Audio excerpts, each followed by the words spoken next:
بسم اللہ الرحمن الرحیم۔ السلام علیکم۔ قرآن مجید کی ایک آیت ہے، سورہ فتح کی آیت نمبر 29، جو سورہ فتح کی آخری آیت ہے۔ پارہ نمبر 26 میں سورہ فتح قرآن مجید کا 48واں سورہ ہے، اور اس کی آخری آیت یعنی آیت نمبر 29۔ اس آیت کو لے کر اہل سنت حضرات جو ہے وہ بہت زیادہ باتیں کرتے ہیں، اور اپنے بزرگوں کے فضائل بیان کرنے کی کوشش کرتے ہیں، اور ہاں، اہل تشیع کے اوپر طعنہ زنی کرتے ہیں۔ پہلے تو میں وہ آیت آپ کو اس کا ترجمہ پڑھ کے سناتا ہوں، پھر اس کے اوپر اس کی تفسیر کے اوپر گفتگو کریں گے۔ بسم اللہ الرحمن الرحیم۔ آیت کا ترجمہ یوں ہے کہ محمد صلی اللہ علیہ وآلہ وسلم اللہ کے رسول ہیں، اور جو لوگ ان کے ساتھ ہیں وہ کافروں پر بڑے سخت ہیں اور آپس میں بڑے رحم دل ہیں۔ تو ان کو دیکھے گا کہ خدا کے سامنے جھکے سر بسجود ہیں، خدا کے فضل اور اس کی خوشنودی کے خواستگار ہیں۔ کثرت سجود کے اثر سے ان کی پیشانیوں میں گٹے پڑے ہوئے ہیں۔ یہی اوصاف ان کے توریت میں بھی ہیں، اور یہی حالات انجیل میں بھی مذکور ہیں۔ وہ گویا ایک کھیتی ہیں جس نے پہلے زمین سے اپنی سوئی نکالی، اور پھر اجزائے زمین کو غذا بنا کر اس سوئی کو مضبوط کیا تو وہ موٹی ہوئی، پھر اپنی جڑ پر سیدھی کھڑی ہو گئی، اور اپنی تازگی سے کسانوں کو خوش کرنے لگی، اور اتنی جلدی ترقی اس لیے دی تاکہ ان کے ذریعے کافروں کے جی جلائے۔ جو لوگ ایمان لائے اور اچھے اچھے کام کرتے ہیں، خدا نے ان سے بخشش اور اجر عظیم کا وعدہ کیا ہے۔ اب اس آیت میں چونکہ الفاظ یہ ہیں کہ محمد رسول اللہ والذین معاہ، محمد اللہ کے رسول ہیں، والذین اور وہ لوگ معاہ جو ان کے ساتھ ہیں، وہ کیا ہے؟ ان کی خصوصیتیں بیان کی گئی ہیں۔ اشد علی الکفار، کفار کے اوپر بڑے سخت ہیں، آپس میں رحم دل ہیں، اللہ کے آگے رکوع اور سجود کرتے ہیں، اور اللہ کے آگے خوشی اور خوشنودی، اللہ کی خوشنودی کے لیے خشوع و خضوع کرتے ہیں، اور ان کی سجدے کرنے کی وجہ سے ان کے چہروں پر، ان کے ماتھے کے اوپر گٹھے کے نشان پڑ گئے۔ ان کا ذکر، ان کی یہ خصوصیات توریت میں بھی ہیں اور انجیل میں بھی ہیں۔ اور ایک اور جو ان کی خصوصیت بتائی ہے وہ یہ کہ ان سے کفار جلتے ہیں۔ یہ ساری خصوصیتیں بیان کی ہیں۔ اب اس کے اوپر انشاءاللہ گفتگو کرتے ہیں، لیکن پہلے میں اس کی تفسیر حافظ سید فرمان علی شاہ نے جو اس کی تفسیر لکھی ہے وہ میں پہلے آپ کی خدمت میں بیان کرنا چاہتا ہوں، اس کے بعد پھر اس کے اوپر مزید گفتگو کریں گے۔ لکھتے ہیں کہ اس آیت کی تفسیر میں اختلاف ہے کہ اس سے کون لوگ مراد ہیں۔ بعض نے تو خواہ مخواہ کی یہ اپچ کی ہے کہ الذین معاہ سے فلاں اور اشہدو سے فلاں مراد ہے۔ یہ فلاں فلاں سمجھ گئے نا آپ، فلاں اور فلاں، کدو اور کریلا، اور ہر لفظ سے ایک خاص شخص مراد لیا ہے۔ مگر یہ بھی نہ سوجی کہ اس صورت میں قرآن کی عبارت حد اعجاز تو بڑی چیز ہے، معمولی بھی نہیں رہے گی، بلکہ بالکل غلط ہو جائے گی، کیونکہ الذین معاہ مبتدا ہے، اشہد وغیرہ کی خبر ہے۔ وہ اس صورت میں معلوم نہیں کہ یہ لوگ مبتدا کس کو بنائیں گے۔ غضب خدا کا کہ ان لوگوں نے اتنا بھی غور نہ کیا، اور اوندے سیدھے جو منہ میں آیا کہہ گئے، اور پھر اس کو روایت بھی بنا لیا، اور ابن عباس وغیرہ کی طرف منسوب بھی کر دیا۔ خدا تعصب کا برا کرے، وہ انسان کو عقل سے بھی دور پھینک دیتا ہے۔ بہرحال ان مفسروں کے اقوال تو ہرگز قابل توجہ نہیں۔ خود قرآن کے الفاظ صاف بتا رہے ہیں کہ یہ کس کی مدعا ہے۔ یہ بالکل واضح ہے کہ یہ رسول اللہ کے ان اصحاب کی مدعا ہے جن میں یہ تمام صفات پائی جائیں۔ اب غور کر لو کہ یہ تمام صفتیں جس میں پائی جاتی ہیں وہی اس کا مستحق ہے، لیکن چونکہ بقول رسول اس کے بعد کی آیت علی ابن ابی طالب کی شان میں ہے، لہذا قرینہ یہ کہتا ہے کہ یہ بھی انہی کی مثل جو تمام صفات سے متصفف ہوں ان کی شان میں ہے۔ اللہ بس باقی سب کچھ حوث ہے۔ اچھا وہ دیکھیں، ابھی اس سے یہ پتہ چلتا ہے کہ اس آیت کو جن کے اوپر فٹ کرنے کی کوشش کی جا رہی ہے وہاں یہ فٹ نہیں بیٹھ رہی ہے۔ میں ایک دفعہ اس آیت میں جو خصوصیات بیان کی گئی ہے نا رسول اللہ کے ساتھیوں کی، وہ دوبارہ پڑھ دو۔ اشہد علی الکفار، وہ کفار کے اوپر بڑے سخت ہیں، آپس میں رحم دل ہیں، رکوع اور سجود کرتے ہیں، اللہ کی خوشنودی حاصل کرتے ہیں، اور رکوع سجود کی وجہ سے، کثرت سجدہ کی وجہ سے ان کے ماتھوں کے اوپر سجدے کے نشان پڑ چکے ہیں۔ ان کا ذکر توریت میں بھی ہے، ان کا ذکر انجیل میں بھی ہے، اور ان سے کافر جلتے بھی ہیں۔ ان صفات کو مد نظر رکھتے ہوئے ہم آگے گفتگو کو بڑھائیں گے، لیکن اس سے پہلے میں ایک بات آپ کو بتانا چاہتا ہوں، اور وہ بات یہ ہے کہ رسول اللہ کے ساتھیوں کے لیے دو الفاظ قرآن مجید میں استعمال ہوتے ہیں، ایک صاحب کا لفظ اور ایک معا کا لفظ، یعنی مائیت ہونا۔ مائیت کیا ہے اور صحبت کیا ہے؟ صحبت اور مائیت میں فرق ہے۔ صاحب سے مراد یعنی صحابی سے مراد صحبت میں رہنا۔ صحبت میں کوئی بھی رہ سکتا ہے، یعنی کہ رسول اکرم صلی اللہ علیہ وسلم کی صحبت میں مسلمان بھی تھے، منافق بھی تھے، کفار اور مشرکین بھی تھے، یہود و نصارہ بھی تھے، اور دوسرے مذاہب کے لوگ جو آتش پرست ہیں یا ستارہ پرست ہیں یا دیریہ ہیں وہ بھی وہاں پر ہوتے تھے۔ وہ بھی رسول اللہ کی صحبت میں آتے تھے، بیٹھتے تھے، گفتگو کرتے تھے، سوال جواب کرتے تھے۔ یہ تو صاحب کا لفظ جو ہے یا صحبت کا لفظ جو ہے یہ کسی کے لیے بھی استعمال ہو سکتا ہے، ایون کہ غیر مسلموں کے لیے بھی استعمال ہو سکتا تھا۔ دوسرا جو ماں کا لفظ یعنی مائیت کا لفظ، مائیت سے کیا مراد ہے؟ مائیت سے مراد ہے ساتھ دینا۔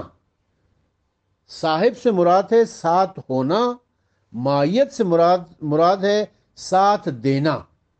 ساتھ ہونا کیا ہوتا ہے؟ کوئی بھی ساتھ ہو سکتا ہے۔ سفر میں ساتھ ہو گئے تھے، ایک ٹرین میں ساتھ سفر کر رہے ہیں، ایک دسترخوان پہ بیٹھ کے کھانا کھا لیا ہے، ایک محفل میں آ کے بیٹھ کے گپ شپ کر رہے ہیں، یہ سب صاحب کے لفظ میں، صحبت کے لفظ میں یا صحابی کے معنوں میں آ جاتا ہے۔ اس میں مسلم اور غیر مسلم سب شامل ہو سکتے ہیں۔ لیکن مائیت کا جو لفظ ہوتا ہے نا، ماں، یہ ہوتا ہے ساتھ دینا۔ ساتھ دینا کب ہوتا ہے؟ ساتھ اس وقت دیا جاتا ہے جب کوئی مشکل پڑتی ہے۔ جب کسی انسان کے اوپر کوئی مشکل پڑے تو پھر ساتھ دیا جاتا ہے۔ دیکھیں، ساتھ ہونا اور ساتھ دینا یہ دو الفاظ ہیں، ان کا فرق سمجھنے کی کوشش کرنی چاہیے۔ ساتھ ہونا یہ ہے کہ خوشی میں آپ کے ساتھ ہے، سفر میں آپ کے ساتھ ہے، کھانے پینے میں آپ کے ساتھ ہے، گپ شپ میں آپ کے ساتھ ہے۔ لیکن ساتھ دینا کیا ہوتا ہے؟ ساتھ دینا یہ ہے کہ جب کوئی مشکل کا وقت آئے، کوئی مصیبت کا وقت آئے تو پھر وہ آپ کے ساتھ کھڑا ہو، پھر وہ آپ کا ساتھ دے، اسے کہتے ہیں ساتھ دینا۔ مائیت یہ ہے۔ یہاں پر اس آیت میں اللہ تعالیٰ نے معا کا لفظ استعمال کیا ہے، یعنی مائیت کا، یعنی یہ ان لوگوں کا ذکر ہو رہا ہے جو رسول اللہ کا ساتھ دیا کرتے تھے۔ ساتھ ہوتے نہیں تھے بلکہ ساتھ دیا کرتے تھے۔ محمد رسول اللہ والذین معہ اشہد علی الکفار، محمد اللہ کے رسول ہیں اور وہ لوگ جو رسول کا ساتھ دیتے ہیں وہ کفار کے اوپر شدید ہیں، وہ کفار کے اوپر سخت ہیں۔ ساتھ دینے والے، پتہ نہیں میں اپنی بات آپ کو سمجھا پایا ہوں کہ نہیں، کہ ساتھ ہونا اور ساتھ دینا یہ دو مختلف چیزیں ہیں۔ ساتھ ہونے کے لیے صاحب کا لفظ استعمال ہوتا ہے، قرآن مجید میں عربی زبان میں یہی لفظ استعمال ہوتا ہے۔ ساتھ دینے والوں کے لیے ماں یعنی مائیت کا لفظ استعمال ہوتا ہے۔ ساتھ دینا یہ ہوتا ہے کہ کسی کے اوپر کوئی مشکل آ جائے تو اس کا ساتھ دے۔ ساتھ ہونا ہر وقت کسی بھی خوشی کے موقع پر، سفر کے موقع پر، گپ شپ کھانے پینے کے موقع پر ساتھ ہوتا ہے۔ تو اب یہ فرق سمجھنے کے بعد آپ خود اندازہ لگائیں، اب شخصیتیں آپ کے ذہن میں آئیں گی، کس کس نے رسول اللہ کا ساتھ دیا۔ اب اس کی جو پہلی خصوصیت جو بیان کی تھی نا، وہ کیا تھی کہ وہ کفار کے اوپر سخت ہیں، کفار کے اوپر شدید ہیں۔ پہلی خصوصیت یہ الگ، جو رسول کا ساتھ دیتے ہیں وہ کفار کے اوپر سخت ہیں، کفار کے اوپر شدید ہیں۔ جنگ بدر میں جنہوں نے ایک کافر کو قتل نہیں کیا، ایک کافر کو زخمی نہیں کیا، وہ تو کفار پہ سخت نہ ہوئے۔ جنگ احد میں جو بھاگ گئے، رسول اللہ کو زخمی حالت میں چھوڑ کر، مشکل وقت میں چھوڑ کے، مصیبت کے وقت میں چھوڑ کر بھاگ گئے، وہ ان کے لیے تو یہ آیت نہیں ہو سکتی نا، وہ تو کفار پر سخت نہ ہوئے نا۔ جنگ خندق میں رسول کہتے رہے کہ جاؤ اس کے مقابلے میں، عامر ابن عبدود کے مقابلے میں، کوئی جانے کے لیے تیار نہیں ہوا، تو وہ کیسے رسول کے اس آیت کی مصداق ہو سکتے ہیں؟ جنگ خیبر میں دو دو مرتبہ علم دے کر بھیجا، شکست کھا کر واپس آئے، ایک کافر کو قتل کر کر نہیں آئے۔ جنگ حنین میں پھر بھاگ گئے، تو یہ کیسے کافر پر شدید ہیں، کیسے کافر پر سخت ہیں؟ پتہ چلا کہ یہ آیت کا جو پہلا حصہ ہے، کافروں پر شدید ہونا، کافروں کے اوپر سخت ہونا، یہ ان کے بارے میں تو بالکل نہیں ہے۔ اور اسی آیت کے اوپر علی علیہ السلام کو پرکھ کے دیکھ لیں، 36 کافروں کو جنگ بدر میں قتل کیا، واصل جہنم کیا۔ جنگ احد میں بہت سارے کافروں کو قتل کیا اور رسول خدا کی حفاظت کی ہے، جبکہ رسول خدا زخمی ہو چکے تھے، سب بھاگ گئے تھے اور آپ ان کے ساتھ ڈٹ کر مقابلہ کر رہے تھے۔ جنگ خندق میں کوئی مقابلے میں نہیں جا رہا تھا، علی علیہ السلام گئے اور عمر ابن عبدود کا سر کاٹ کے لے کر لا کے رسول خدا کے قدموں میں ڈالا۔ جنگ خیبر میں خیبر کا قلعہ علی علیہ السلام کے ہاتھوں پر فتح ہوا، اور اسی طریقے سے جنگ حنین میں آپ نے ڈٹ کر مقابلہ کیا۔ ہر موقع پر کافروں کے اوپر سخت اگر کوئی تھے تو وہ علی علیہ السلام تھے۔ دوسری جو خصوصیت اس میں بیان کی ہے وہ یہ ہے کہ یہ جو رسول اللہ کے ساتھی ہیں، جو رسول اللہ کا ساتھ دیتے ہیں، یہ آپس میں بڑے رحم دل ہیں، یہ آپس میں بڑے رحم دل ہیں۔ اب آپس میں رحم دل ہونے کے حوالے سے جن کے اوپر یہ آیات فٹ کی جاتی ہیں، ان کے بارے میں جو آپس میں رحم دلی والی بات ہے، اس حوالے سے میں صحیح بخاری کی ایک روایت آپ کو پڑھ کے سنا دیتا ہوں تاکہ آپ لوگوں کو فیصلہ کرنے میں آسانی ہو۔ صحیح بخاری جلد نمبر 2، صفحہ نمبر 763، پارہ نمبر 17، کتاب المغازی، حدیث نمبر 1491۔ حدیث یہ ہے، روایت یہ ہے کہ عبداللہ ابن زبیر کہتے ہیں کہ بنی تمیم کے چند سوار حضرت صلی اللہ علیہ وآلہ وسلم کی خدمت میں حاضر ہوئے اور آپ سے درخواست کی کہ ہم میں سے کسی کو امیر مقرر فرما دیجیے۔ حضرت ابو بکر نے فرمایا ان کا سردار قحقہ بن معبد بن زرارہ کو متعین کیجیے۔ حضرت عمر نے کہا کہ یہ اقرا بن حابس کو مقرر فرمائیے۔ اس پر حضرت ابو بکر نے کہا کہ آپ تو محض میری مخالفت کرنا چاہتے ہیں اور کوئی غرض نہیں ہے۔ حضرت عمر نے کہا نہیں، میری غرض مخالفت کرنے کی نہیں ہے۔ دونوں میں اتنا جھگڑا ہوا کہ آوازیں بلند ہوئیں۔ آخر سورہ حجرات کی یہ آیت نازل ہوئی کہ اے ایمان والو، اللہ اور اس کے رسول کے آگے اپنی طرف سے کوئی قدم نہ کرو۔ دونوں میں اتنا جھگڑا ہوا کہ آوازیں بلند ہو گئیں۔ اگر دونوں آپس میں رحم دل ہوتے، آپس میں ایک دوسرے کے ساتھ اچھے ہوتے تو پھر جھگڑا نہ کرتے، اور اتنا جھگڑا نہ کرتے کہ آوازیں بلند ہو جائیں، اور اتنا جھگڑا نہ کرتے کہ اللہ تعالیٰ کو قرآن کی آیت نازل کرنی پڑ جائے کہ خبردار رسول سے آگے بڑھنے کی کوشش نہ کرو، رسول کے سامنے اپنی آوازوں کو بلند نہ کرو۔ اس سورہ حجرات کی جو آیات ہیں اس کے اوپر انشاءاللہ الگ سے گفتگو کریں گے۔ تو پتہ چلا کہ یہ آپس میں رحم دل بھی نہیں تھے، کفار پر شدید بھی نہیں تھے، آپس میں رحم دل بھی نہیں تھے۔ اس کے بعد جو خصوصیت بیان کی ہے وہ ہے کہ یہ خشوع و خضوع کرتے ہیں، رکوع و سجود کرتے ہیں، اور اتنا رکوع و سجود کرتے ہیں کہ ان کے ماتھوں پر گڈھے کے نشان پڑ جاتے ہیں۔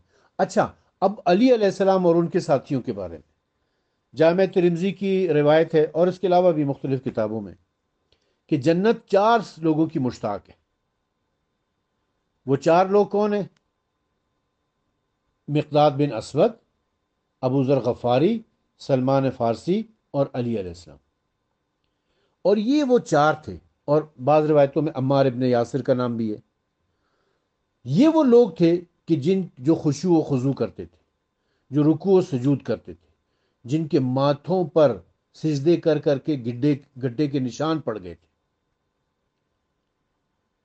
جبکہ تاریخ ہمیں بتاتی ہے کہ جن کے اوپر یہ آیات فٹ کی جا رہی ہیں ان کے ماتھے پر گڈھے کے نشان نہیں تھے۔ وہ رکوع و سجود کرنے میں اتنے زیادہ نہیں تھے کہ وہ رکوع و سجود کرنے کی وجہ سے ان کے چہروں کے اوپر نشان پڑ جاتے۔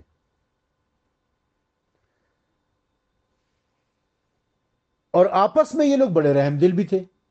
آپ ان کے پیار اور محبت کو دیکھ لیں، یعنی ابو ذر غفاری، سلمان فارسی، عمار یاسر، مقداد بن اسود، بلال حبشی، عبداللہ ابن مسعود اور علی علیہ الصلوۃ والسلام، ان سب کی آپس میں کتنی محبت ہے، اس کے لیے ہم سینکڑوں روایتیں پیش کر سکتے ہیں، اور کبھی ان کے درمیان میں کبھی کوئی تلخی والی بات نہیں ہوئی ہے۔ پھر اس کے بعد جو خصوصیت بیان کی ہے وہ یہ کہ ان کا ذکر توریت میں بھی ہے اور انجیل میں بھی ہے۔ توریت میں بھی ہے اور انجیل میں بھی ہے۔ میں اپنے ایک وائس نوٹ میں، میری اس موضوع کے اوپر تو پوری کتاب ہے نا، بائبل اسلام کی گواہ، جس میں سے میں نے اللہ تعالیٰ کی توحید، رسول اللہ کی رسالت، علی علیہ السلام کی ولایت، یا علی مدد کا جواز، ائمہ طاہرین علیہ السلام کی ولایت، واقعہ کربلا اور کربلا میں ہونے والی عزاداری وغیرہ کا بائبل سے ذکر کیا ہے، اور بائبل کے ریفرنسز بتائیں۔ پوری کتاب اس موضوع کے پر لکھی ہوئی ہے۔ تو اس میں نے بتایا ہے، اور اس حوالے سے میرا وائس نوٹ بھی موجود ہے، کہ انجیل میں جہاں کہیں پر بھی ایلیا کا ذکر آیا ہے، ایلیا، اس سے مراد علی علیہ الصلوۃ والسلام ہے۔ اور اس آیت میں بھی اللہ تعالیٰ